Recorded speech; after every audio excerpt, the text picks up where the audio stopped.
अस्सलाम वालेकुम दोस्तों, क्या हाल है। अच्छा जी, पहले तो बता दें कि वीज़ा की अपडेट क्यों नहीं आ रही भाईजान। आजकल जो मसले मसाइल और हालात चल रहे हैं ना, आजकल तो कोई अफवाह भी नहीं आ रही वीज़ा ओपनिंग दी।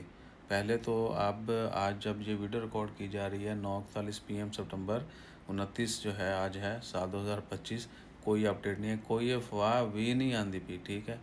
तो दुआ करें खैर हो और जल्दी वीज़े ओपन हो जाए। बहरहाल एक और चीज़ अब जो इतने चलो सुन लो, शायद तुम पहुँच जाओ, अगर पहुँच गए हो इस पॉइंट पे तो ज़रूर कमेंट करके जाया जे। अगर आपके जहन में ये ख्याल आ रहा है ना कि ईसा भाई वाहवा आजकल कमेंट का रिप्लाई करन लग पे ने, टिकटॉक से भी कभी कभी वीडियो जी ना आती रहती है। पहले तो सिर्फ मेन वीडियो आती सी, बाद गायब।